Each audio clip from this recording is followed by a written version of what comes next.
Female trucker here, and back when I was driving solo, I had a delivery in St. Louis, Missouri. The receiver there kept me so long that my clock ran out. I had to go for my 10-hour reset, so I went to a truck stop nearby to wait out my time. When I got there, the place was packed, and I ended up parking in the very back of the lot, where there were no lights at all. I took my dog, King Charles, out for a walk and passed by a man that made my skin crawl as soon as I saw him. He was standing under one of the only lights in the lot, and he was wearing a hat. He had on a flannel shirt, but with the shadow from his hat, I couldn't make out his face. After seeing him, I hurried back to my truck and put my dog back inside. A little while later, I got back out and started to the store to get some food from the diner. While I was walking, I distinctly heard footsteps behind me. I looked back to see who it was, and it was the same guy I had seen before under the light. That freaked me out a bit, but I wasn't fully scared yet. I figured he wouldn't bother me inside the diner, so I hurried a little and got inside. The store was packed, and so was the diner, which made me feel safer. There was an empty booth in the back, so I rushed to grab it before someone else did. I sat with my back to the wall and had a good view of the place. I didn't see the man anymore, and I relaxed some. I ordered and my food came.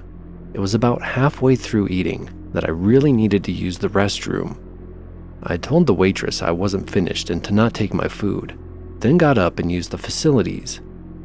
I was gone for a little over 5 minutes, and when I came back, I noticed my fork wasn't where I had left it. I had left it right next to my plate, and when I came back, it was near my glass. This sent off alarms in my brain.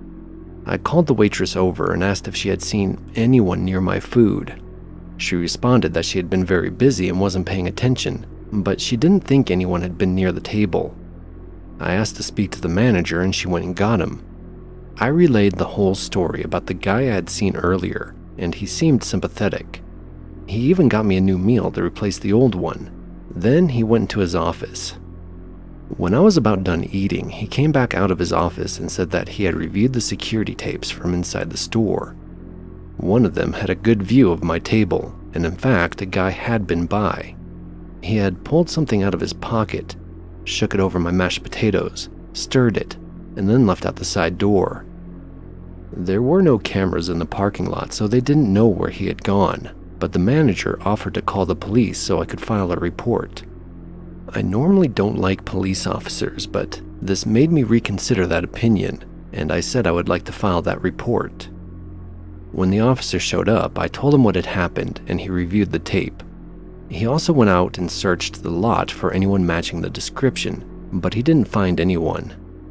He asked if I was all right, and then offered to have an officer stay in the lot for the rest of the night, which I was grateful for. Nothing bad happened to me that night, and the man was never caught. I'm really thankful that the manager and police officer were so nice. It's been a few years since this has happened, but whenever I think about it, my skin still crawls.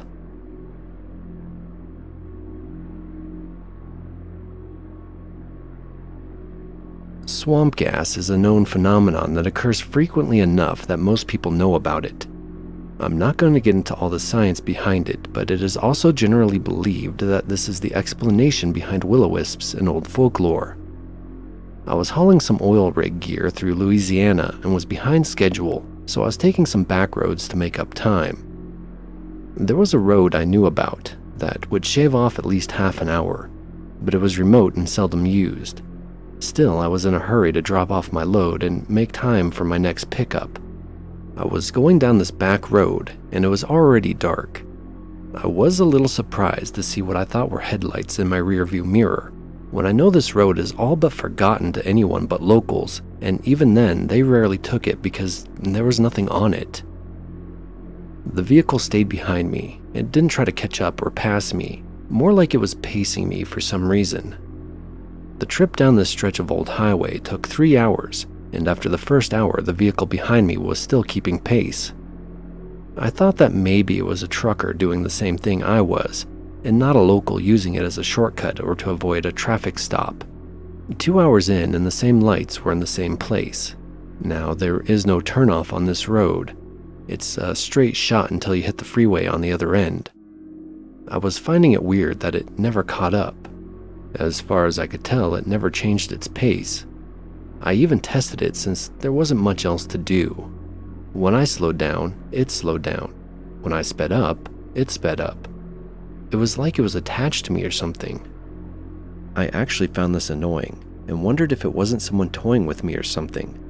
I had a lot of time to think, and the more I thought, the more mad I got that the other driver was doing this. Finally, the turn to the freeway was coming up.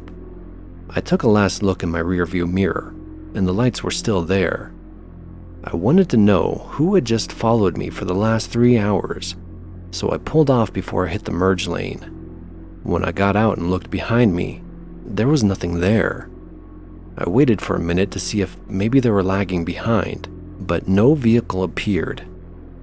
Now, the reason I mentioned the swamp gas earlier was because that's the only explanation I can think of. I was near a swamp when this happened. I don't know too much about swamp gas, but I don't think they last for that long, or follow you at 55 miles an hour. If anyone has any other explanations, I'd like to know.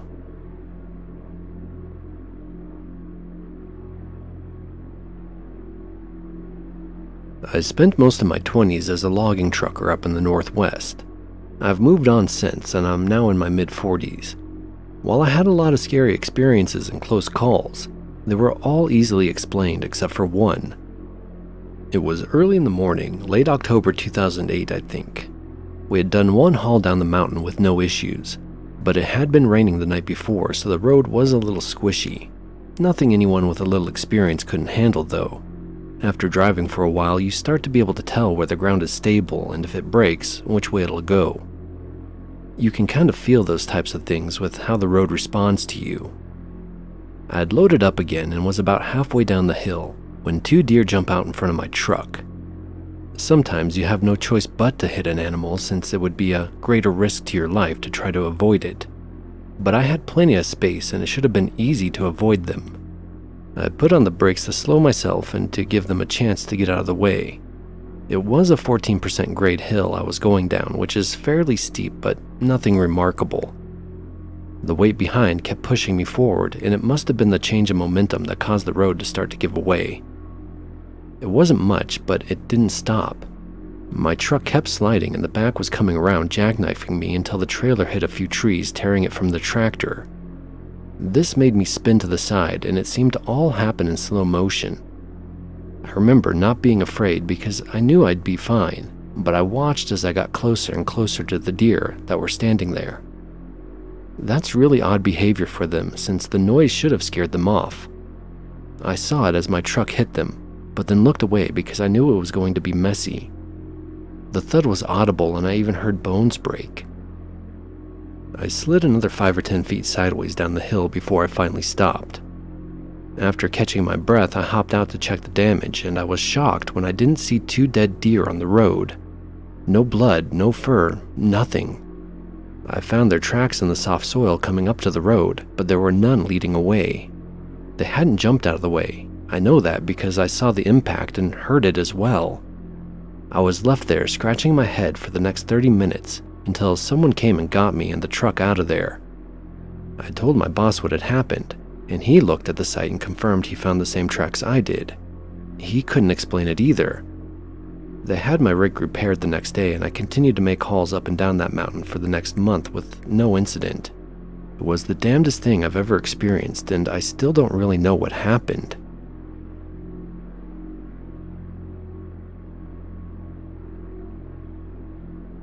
A few years ago, during the summer to make some money for college, I got a job as a water hauler. There is a lot of work for it in Arizona where I live, and oftentimes we're on the road all day going out to remote locations. It's usually a really easy job just driving around all day. But one time we were scheduled to make a delivery out in the middle of nowhere. I'd say what town it was close to, but honestly it wasn't close to any town. It was 4 hours outside of Tucson, and it would be a full day's job just to deliver this one load. Normally I ride with a partner, but he was out sick that day. so I got the truck filled up and headed on my way. As you can imagine, once out of town, the drive was mind-numbingly boring. Civilization faded behind me, and soon I was driving in empty roads out to some community in the middle of nowhere.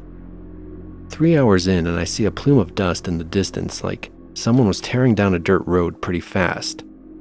I get close to the intersection where the dirt road meets the old highway I was on, and I see the car turn and start heading my way. They were driving erratically and swerving between the two lanes. Finally, they chose a lane which happened to be mine as well and were coming straight at me. It all happened so fast, and my brain couldn't compute what was going on until the last minute, when I fortunately swerved in time to avoid a head-on collision. All that water in the back sloshed around and threw my balance off, causing me to roll the truck. By the grace of God, I wasn't seriously injured. Just some cuts and bruises and bits of glass in my cheek. Otherwise, I was fine and able to walk out.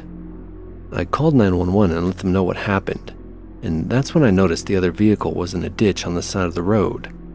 Hobbling up to the car, I saw a woman slouched over the steering wheel, and at first I wasn't sure if she was alive or not. As I got closer, I could see she was breathing and relaxed a bit. Still, I didn't want to move her, which might have caused more injuries. I kept an eye on her, though, to make sure she was still breathing. There wasn't any kind of blood. It looked like she had hit her head on the steering wheel. The paramedics got there 30 minutes later, and while she was unconscious, they said she would make it. They patched me up, the police took my statement, and I was able to go home. Fortunately, it was determined I wasn't at fault.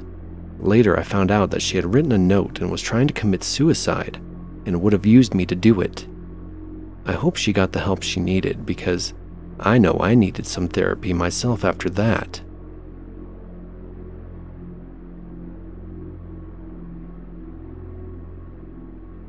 Looking back on it now, I can almost laugh, even though it's still a sad story. One night, I was hauling a load through some backcountry in Kentucky on my way north to deliver it. I came up on a car in a ditch, and by the looks of it, the car had hit a deer and spun off into a tree.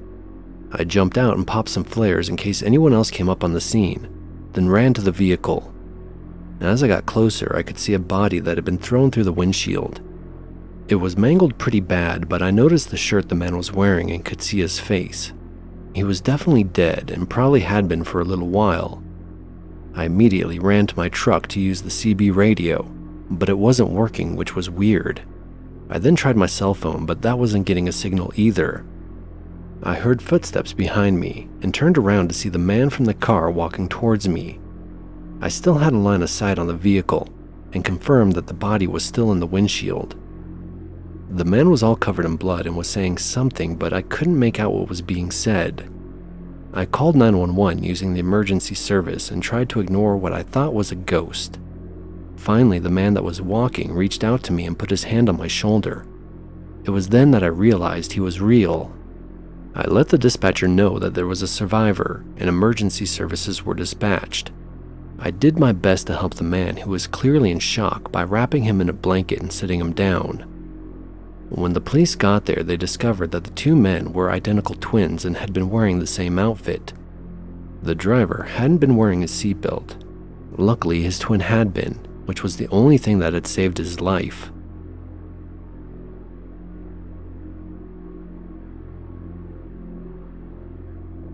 It was 2012, in the dead of winter, and I was making a delivery to a remote town in the Idaho mountains. The way up was icy, but the roads had been plowed and maintained. No issue getting there. Then, while unloading the cargo, the weather reports came in that a severe storm was on its way. I wasn't able to get out of town fast enough, so decided to drive a mile outside of town and weather the storm there in a pull-off on the highway.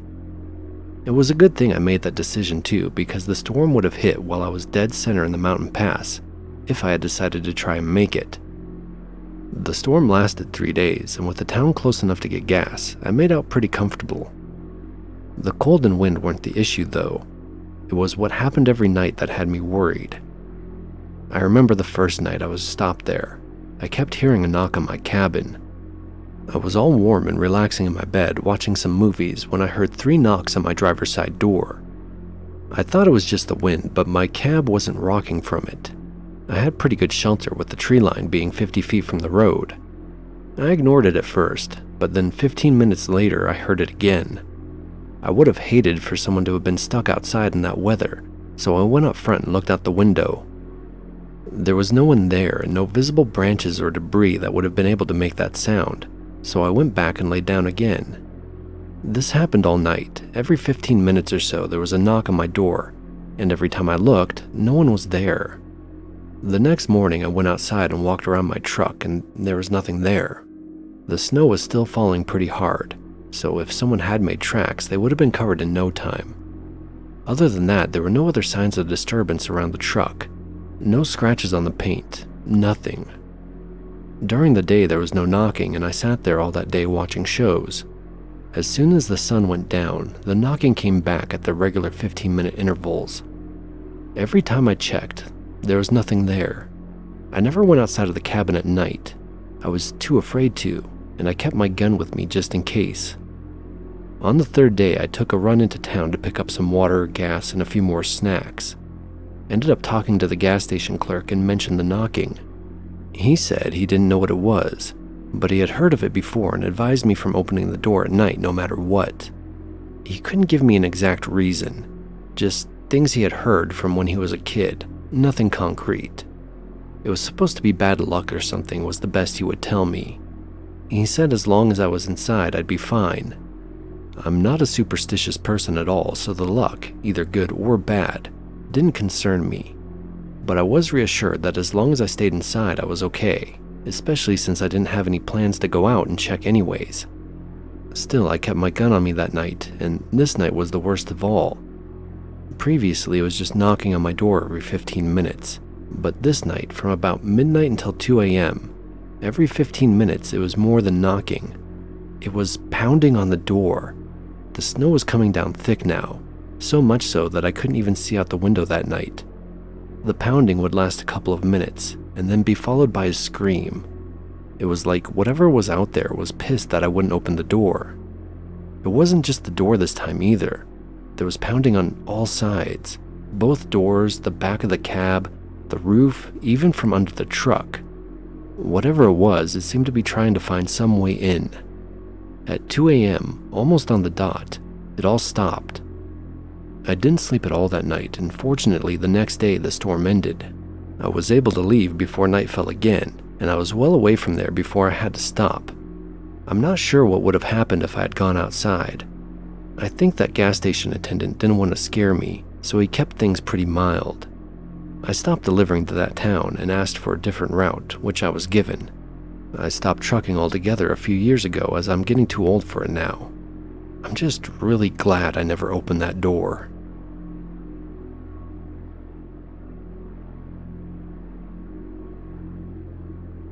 One of the earliest trucking experiences was when my youngest daughter was born. She was born in the St. Albert Hospital while I was driving track in Slave Lake, Alberta. When I got the call, I was in between runs because I was team driving with someone, and I turned the truck over to my team driver, hopped in my car and went to St. Albert. It was about a 200-kilometer drive. When I arrived there, she was wrapped up in a blanket in her mother's arms, fast asleep. She probably didn't remember my kiss on her forehead as I looked at both of them, smiled, and said well done. I then hopped in the car and went back up to Slave Lake just as my team driver pulled into the yard. Without any sleep between runs, I hopped in the truck, totally elated. I could have driven for 24 hours. I was hauling from a place called Calling Lake to Slave Lake. The road was uneventful. Just had to remember that when we went through Athabasca to turn off our jake brakes when driving through the town. That was the halfway point. When I arrived to Calling Lake for the first time, I'll never forget it was like driving through miles and miles of torn up forest trees, twisted, bent, ripped out of the ground, turned upside down, piled up in piles. The road through there was all twisted and gnarled as we got to the landing. When I inquired as to how the mass destruction of the forest happened, I was told that a tornado touched down. It was the same tornado that hit Edmonton on what is now known as Black Friday. Only here in Calling Lake, it went for miles ripping up forest. I can't imagine the devastation to all the animal life there. Well, I was just pulling out of the landing with the load when another truck pulled in. He got on the radio and told me that he was going to scoop me on the way out, and I just ignored him. He had done this to me before and made me lose a lot of time, so this time I wasn't going to give him the chance. Like I said, the drive was uneventful except for maybe going through Athabasca. When I got close to Slave Lake, you have to watch for signs on the road for your turn because all it is miles and miles of trees lined up on the side of the road, and in the wintertime you kind of lose your landmarks for where you're going to turn. I had a landmark that I always watched for. It was a sign announcing a Chinese restaurant in Slave Lake. I knew that when I reached that sign, my turn was only a kilometer down the road. All of a sudden, I see my turn. What happened to the sign? What happened to the sign? I started gearing down really fast. It was too late, but I turned anyway. The thought going through my mind was, there's no way I'm going to let him scoop me. It was a T intersection. I could have gone straight, but I turned anyways. I knew it was a mistake, so I drove off the road into a ditch rather than roll the truck trying to make the turn. I was fully loaded.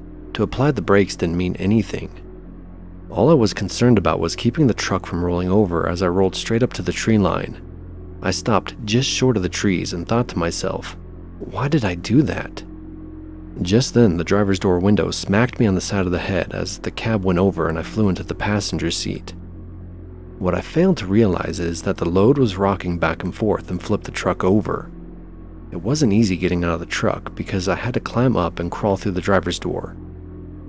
It wasn't long before another truck came along on its way to pick up a load, and the driver was good enough to give me a ride back to the mill.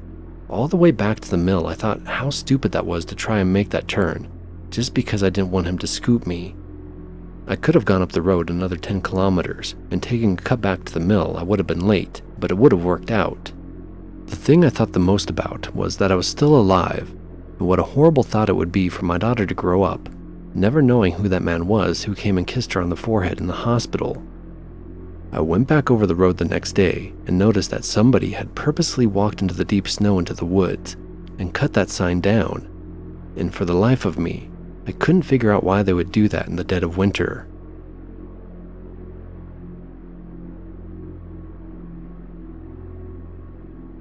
It was late at night when this happened, but I was well rested since the shipment I was hauling had been delayed, and I didn't get moving till well after noon. Driving through the California desert with a full moon and bright stars. Not a single car on the highway that night.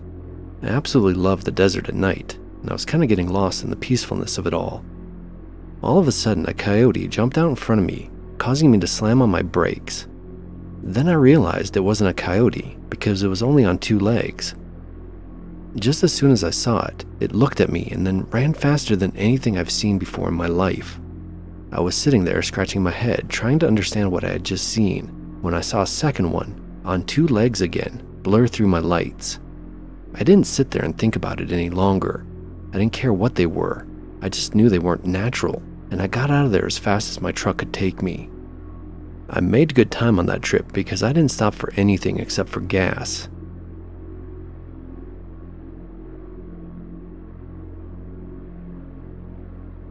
I don't know if anyone here is familiar with the Schuylkill Express in Philadelphia, but it is a god-awful stretch of road that I try to avoid every chance I get. One time, while hauling a delivery, I had no choice but to take it. It was early morning in the spring, and the fog coming off the river combined with the moisture from the snowmelt made visibility almost impossible.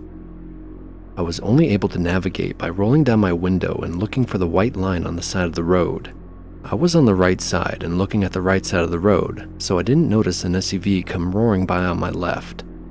They were speeding in bad weather, and I don't think they saw me even though I was about 70 feet of truck because they came so close to me that they almost hit my side mirror. I cursed a bit, but other than that there was nothing else I could do. Anyways, I kept driving, doing maybe 40 miles an hour. There were other cars out that day and they were all going pretty slow. 10 minutes later, I slammed on my brakes because a car was in the road right in front of me. You know who it was? It was the SUV that had been speeding earlier. It was now stopped, dead in the road, and I almost hit it. I changed lanes and drove past it. There was no one in the driver's seat as far as I could tell, and there was no one else in the car at all. I got ahead of it and stopped to run back and left some flares behind it to warn other drivers. That road is bad enough as it is, and I don't want anyone to get killed by rear-ending the car. Not as scary as some other trucker stories I've heard, but That scared me since I could have been severely injured from someone being an idiot.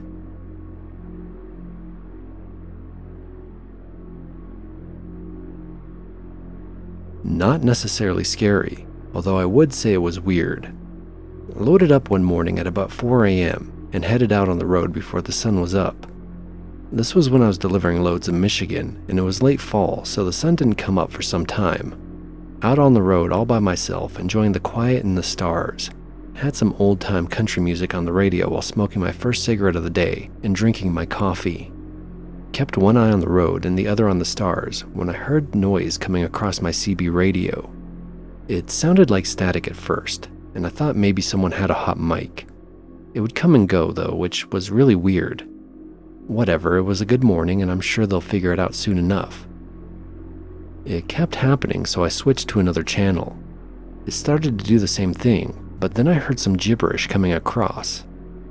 I thought it was someone talking, so I tried to listen closely, but it never made any sense. I don't know how to even write the sounds I was hearing, and it kept getting louder and more clear the longer I drove. I got on the mic and told them to leave the line open since we use it for communication, because I was thinking maybe some kid was thinking they were being funny. It seemed to work because the signal ended. Half an hour later, I'm still doing some stargazing when I see a shooting star. Hey, that's kinda cool. The star stopped halfway down the sky and then hung out there for a bit. The gibberish comes back at the same time and it's clear now. The star is still in the same spot too. Next thing I know, the gibberish gets really fast and urgent, and then the star, the same star I've been watching the whole time, shoots straight up from where it had been, and then it's out of sight.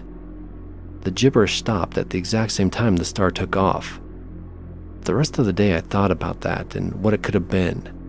Never have been able to come up with any other kind of answer except aliens.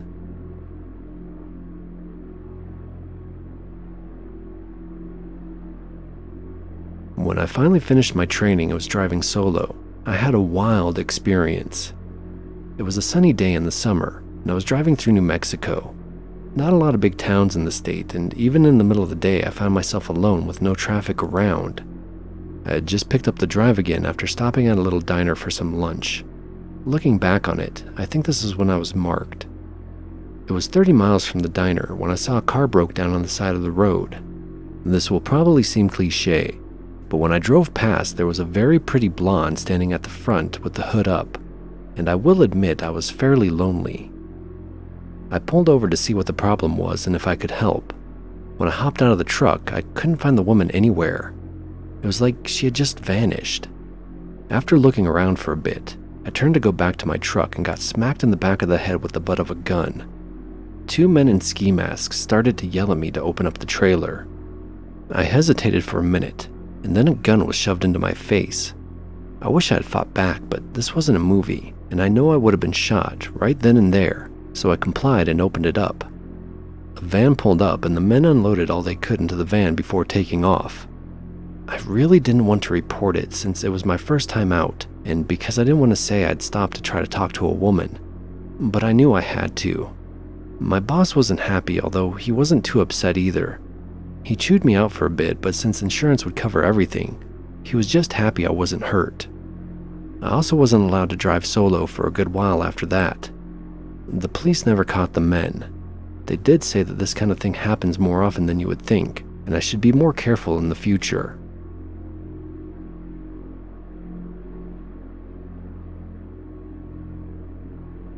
In the late 90s, I was a long-haul trucker. I had been driving truck for a few years when this happened.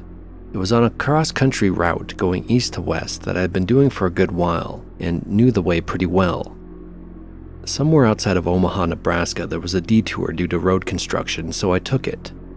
I wasn't paying close attention to things, probably because there was nothing to pay attention to besides miles of cornfields, so I'm not sure if I missed the turnoff for the detour or if it was never actually there. That might sound strange, but after the story you'll understand why I'm not sure if any of this actually happened at all. Like I was saying, I took the detour, and it led me out onto the highway off from the interstate. There were cars everywhere at first, and then somehow, without me realizing it, traffic thinned out until there wasn't even another car on the road with me at all. I was alone for at least a good hour, and I was starting to get worried. I worried that maybe I missed a turnoff somewhere, or if I was even on the right road by this time. I pulled over and pulled out my map, and I couldn't find on the map where I was, and I tried to use my CB radio, but that didn't work either. After a while, I noticed on the right-hand side, there was a carnival a little ways up the road. I could see the Ferris wheel in the distance, along with a string of cars all turning into the field. I felt like it was a good place to stop and ask for directions, so I turned in to see what was going on and hopefully get some help. I was shocked when I got a better look of things and noticed that everything was old. At first, I thought it had to have been some kind of classic car show, but then realized that it couldn't be because all the cars were vintage, and everyone was dressed in a retro style. Once I saw the sign that said 1956 Nebraska State Fair, I about lost it. I couldn't believe my eyes and had to park to find out what was going on. There was no room for me in the lot, so I went back to the road and pulled over on the side of the road. When I got out, I walked back down the road to where the fair was, but all the cars, people, and equipment were gone. It was only a cornfield again. I was scratching my head for who knows how long when I got a call on my phone. It was the freight company asking where I was since I hadn't contacted them at my usual arrival. I was 2 hours behind schedule, and I knew they would never believe my reason. Without further waiting, I hopped in my truck. Traffic was back, and soon I was in familiar territory. I drove that way again later that summer, and even took the same detour, but properly this time. I never saw the fair, or even that area, ever again.